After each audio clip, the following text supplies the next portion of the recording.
Hello, welcome to the Quakes Motel. My name's Conan. In today's video, I'm going to show you 5 quick tips to take your mixing to the next level. Let's jump in.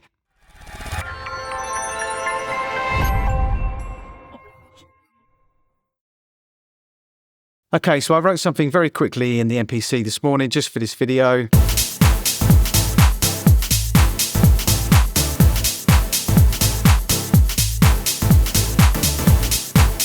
And it's just so that I can show you these tips. So the first one we're going to look at today is stereo widening, the Hass effect. What it does in the mix is it just gives your mix a bit of width, basically, as simple as that.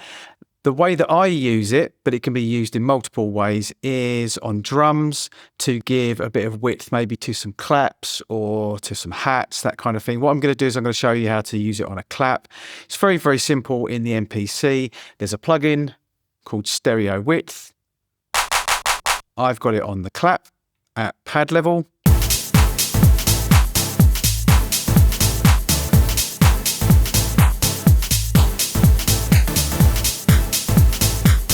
So you can hear as I brought up the delay, which is basically delaying the left and right side against each other, which creates kind of a false impression of width because the signal is reaching you slightly one behind the other.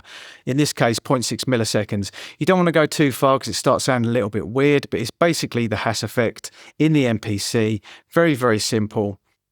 Let's just solo that so you can hear the effect on the clap a little bit better.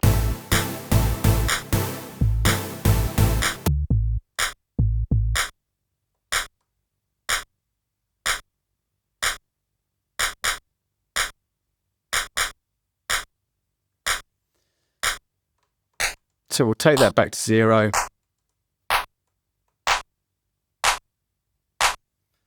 And then I'm just going to open it up.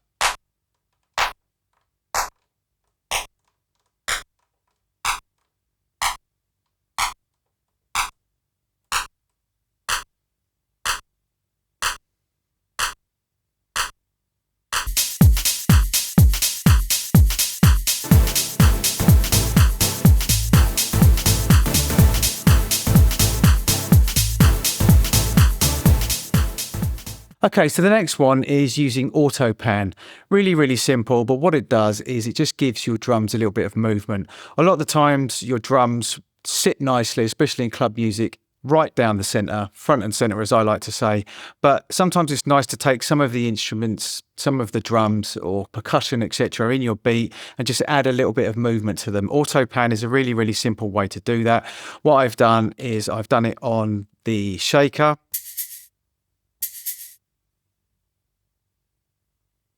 At pad level, you can see here, and it's basically just auto pan. That's what it's called. If I turn that on now,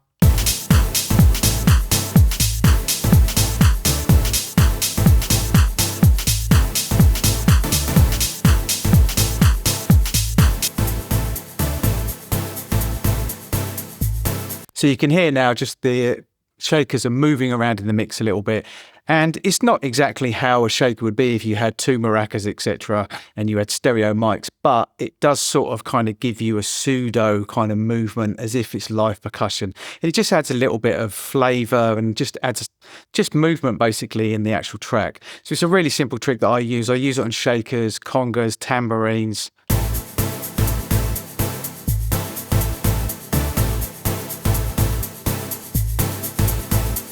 So that's it, just down the center.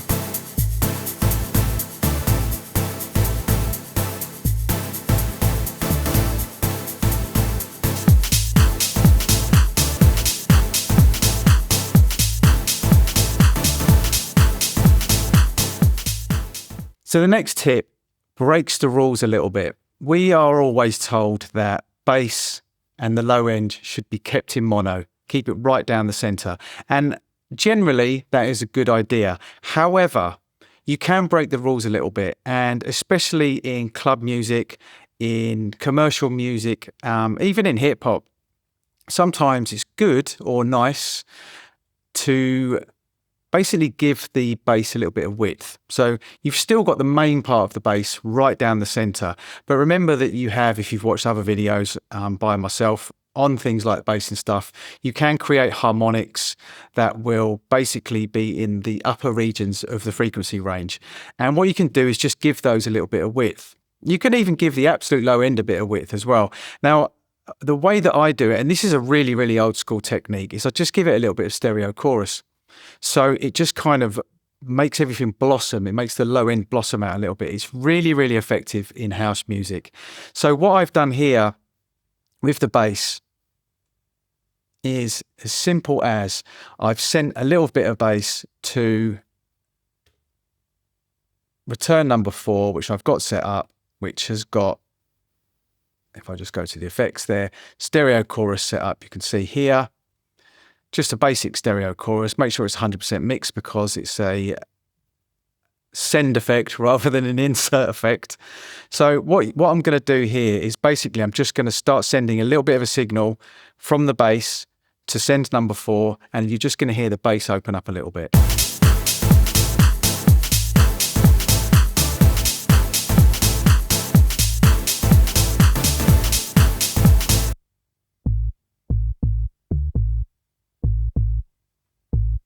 What I'll do is I'll take it back to 0 so you can actually hear it in solo. So at the moment, it's just right down the center. Now, this is subtle. You don't want to overdo it because you don't want your bass to be completely spread out because it will send club systems mental. You do want the majority of it kind of in the mono kind of area. Mono area, is that how I would describe it? In the middle, front and center. But just by adding this little stereo chorus, it's just adding a little bit of width to the bass, and I'll just bring it in subtly. You're probably going to hear it if you've got headphones on. If you just listen it through your phone, you're not going to hear it.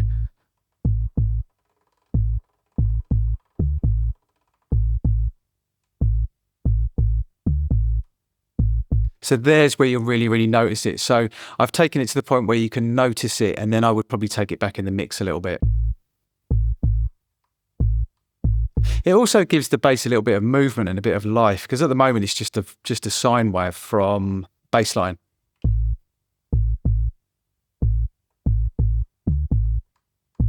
So around about there sounds good to me.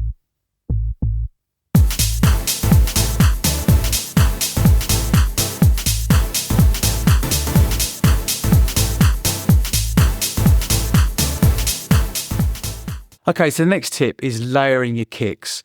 Now, there's multiple reasons why you would want to do this, but in house music especially, a good reason to do it, and why I do it, sometimes I'll layer 3 kicks, is so that you can EQ or compress the kicks in different ways. So you can EQ a little bit of high into it, and you can really, really push the low end. So in this particular situation, I've got standard 909 kick. Then I've got this kind of really, just adds a little bit of an acoustic edge to the 909. So you haven't just got a straight 909, you've got, it's not really a very good example of it. Actually, if I just press play because it's in solo.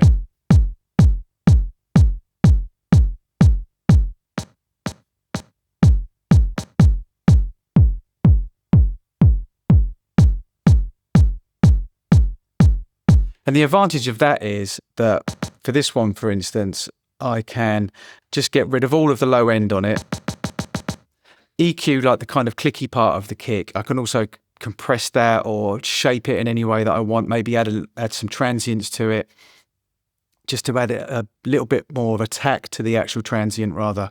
Or you could affect the sustain perhaps with the 909. If you've got basically, if you've got 2 separate signals, you've got 2 different things that you have options to EQ, compress, add transient information to, add reverb to. For instance, in this case, if I wanted to have reverb on a kick, not something I would generally do, but if I did want to, I could just add reverb to the high layer rather than the low layer. And with the low layer with reverb, you're just going to create a whole load of mud in the mix, which you don't really want to do. So that's just layering those 2 kicks together.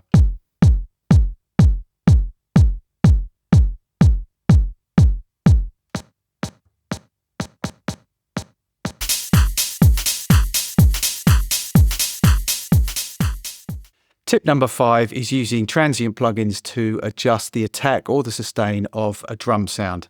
In this case, what I've done, I've got a hi-hat there. It's a little bit wishy-washy, so I just want to add a little bit of attack to it. So with Air Transient,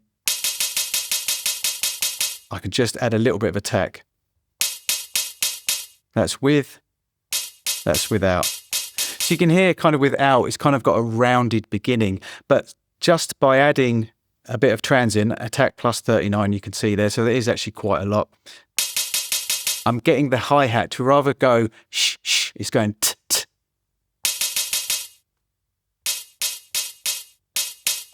Now, if you listen to that in context, I'm going to play it in bypass first.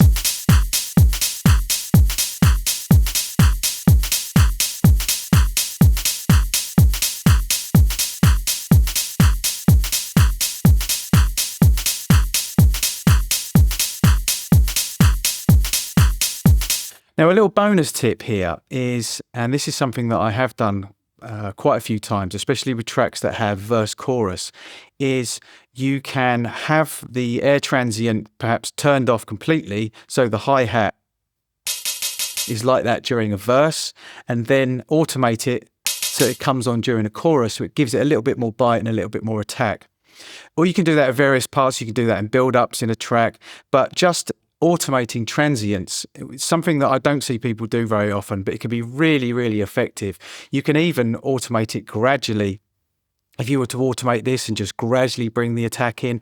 Another thing that's really, really nice, which I've seen Disclosure do in a video, which is something that I do as well, is automating sustain to come in. So you could have a kick drum that's really, really sharp and then, or really, really short, with no sustain on it at all, and then automate some sustain into it as you're coming into a build-up, and then as it drops back in again, take all the sustain off. You could do the same with attack, but it's something that people don't often think about when they're doing automation. They'll often think of, in automation, they'll think of levels, or perhaps dropping the low end out or taking some of the high end out. But remember, you can automate any plugins, and transients, automating transients can have some really, really subtle but very, very effective effects on a track. So there you have it, 5 tips. I wanted them to be quick, fast, hard-hitting, because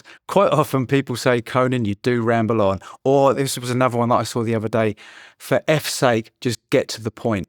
What I don't understand is the reason why I put things in chapters is so that if you don't want to listen to the rambles, you can just hit chapter. So for that fella out there, it's a thing called chapters.